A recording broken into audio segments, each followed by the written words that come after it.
Olá! Vamos iniciar mais um programa Saúde para você. Hoje eu recebo no estúdio do programa a endocrinologista a doutora Alissandra Eduardo. Nós vamos conversar sobre a hipoglicemia e hiperglicemia. É só um minutinho que já a gente está de volta. Não saia daí!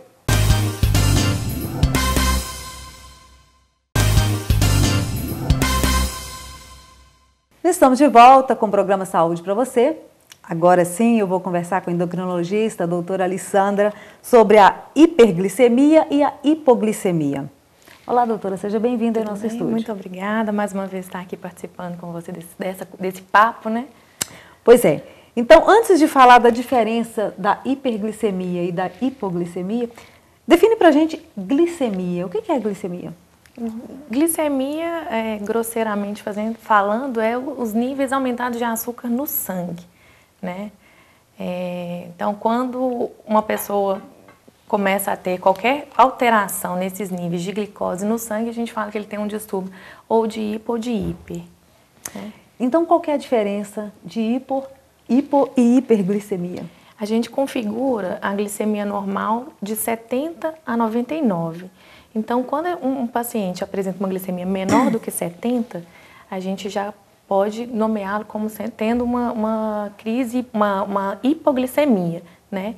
E quando esses sintomas surgem, geralmente a glicemia já gera em torno aí de 55 miligramas por decilitro. A partir do momento que o paciente já tem uma glicemia mais elevada, acima de 100, a gente já tem uma glicemia de jejum alterada, tendendo à hiperglicemia. E acima de 126, a gente já considera o paciente como sendo diabético, né? Então, é um distúrbio frequente do diabético, alteração glicêmica e tendo que ter, então, essa mensuração maior do que 126. Essas medidas aí, doutora Alissandra, tem um sinal de alerta? A pessoa, por exemplo, dependendo da dosagem, né, do resultado dessa dosagem, ela poderia dizer que ela é pré-diabética? Sim. Quando a gente vai fazer um diagnóstico, por exemplo, de diabetes, a gente fala que o paciente possivelmente já tem uns 5 anos aí de falência pancreática. Então, assim, tentando explicar de maneira mais simples, o paciente fica no estado de pré-diabetes um tempo antes dele atingir a doença propriamente dita. A maioria dos pacientes são assintomáticos, né? Eles podem ter essa glicemia, inclusive, maior do que 126, que é quando a gente faz o diagnóstico, e não ter sintoma algum. A longo prazo, a gente vai, né, assim, tendo uma falência desse pâncreas, que é o responsável por produzir o hormônio insulina, que é o hormônio que controla os níveis de glicemia no organismo da gente. E aí, a partir do momento que a gente já tem uma disfunção nesse hormônio, a gente passa a ter sintomas e essa glicemia propriamente dita. Os sintomas são muito inespecíficos, né? Assim, podem variar, mas basicamente na abertura do quadro, o paciente queixa pra gente de muita sede, urina em excesso, né? Ele pode ter uma hiperfagia, ele tem muita fome e ao mesmo tempo está perdendo peso. Distúrbio visual, doutora, eu estou começando a ficar com a visão embaçada, a visão turva, tá oscilando, pode ser um sintoma também. Cansaço, nossa, eu não fiz nada e estou ficando muito cansado no final do dia, acordo já cansado, é um sinal também de alerta, que pode ser que seja já uma alteração da glicemia, né? Cefaleia, ansiedade, irritabilidade, todos são sintomas inespecíficos, mas que podem estar relacionados à alteração da glicose no sangue. Agora, Alissandra, por que isso acontece? Por que as pessoas têm hipoglicemia ou hiperglicemia? Quais seriam as causas? Inúmeras causas. Eu falo, por exemplo, o diabetes tipo 2 é uma doença totalmente diferente do diabetes tipo 1, né? Assim, em termos de patologia. No tipo 2, que está muito mais relacionado, por exemplo, à questão dos hábitos de vida, a questão do sedentarismo, do mau hábito alimentar, né, assim, do uso indiscriminado de carboidratos, porque isso tudo predispõe a essa alteração glicêmica ao longo da vida. Então, se o paciente ele tem uma alimentação desregulada, né, assim, não faz nada de exercício físico, ele tem uma predisposição maior. Sem contar que tem muito a ver com a história familiar, né? O diabetes tipo 2 ele tem uma relação direta com a história familiar. Então, assim, e geralmente acontece mais na faixa etária mais elevada, de 40 a 50 anos, né? E aí a gente observa que tem muita relação com o estilo de vida.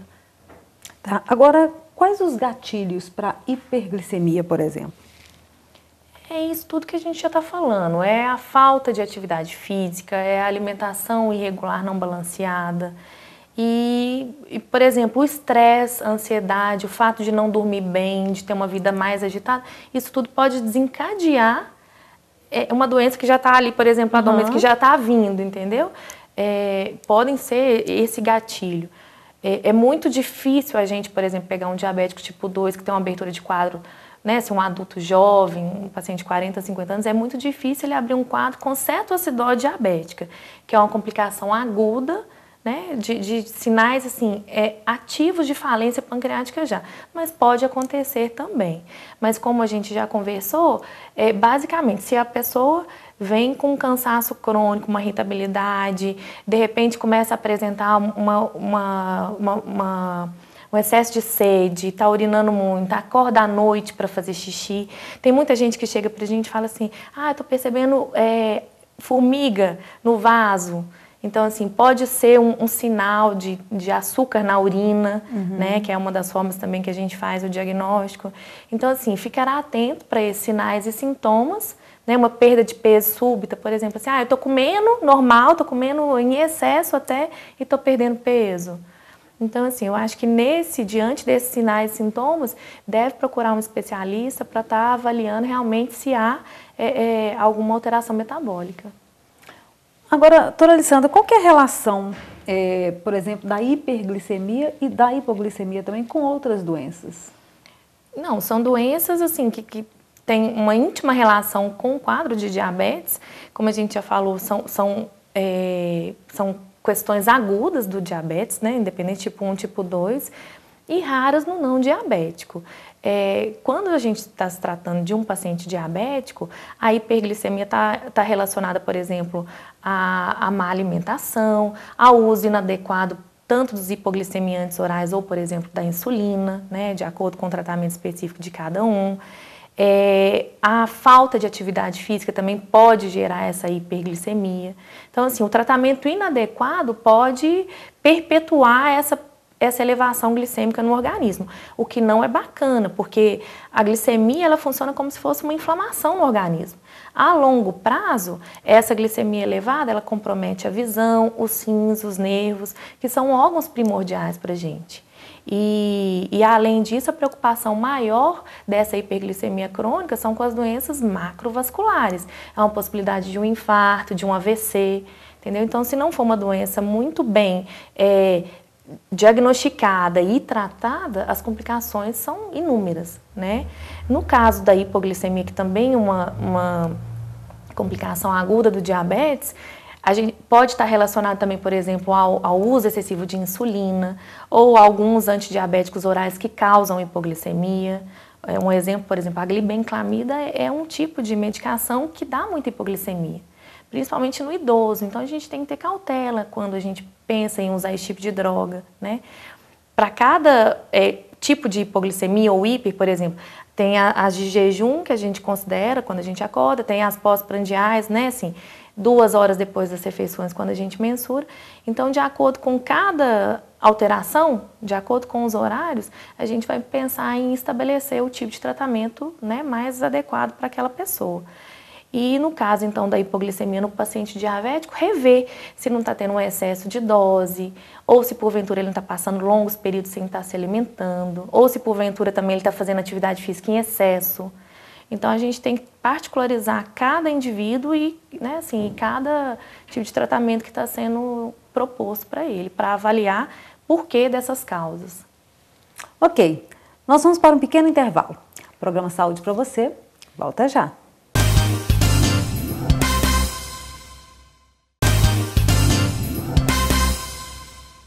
Estamos de volta com o programa Saúde para você. Hoje recebendo no nosso estúdio a endocrinologista a doutora Alessandra, que está conversando comigo sobre a hiperglicemia e hipoglicemia.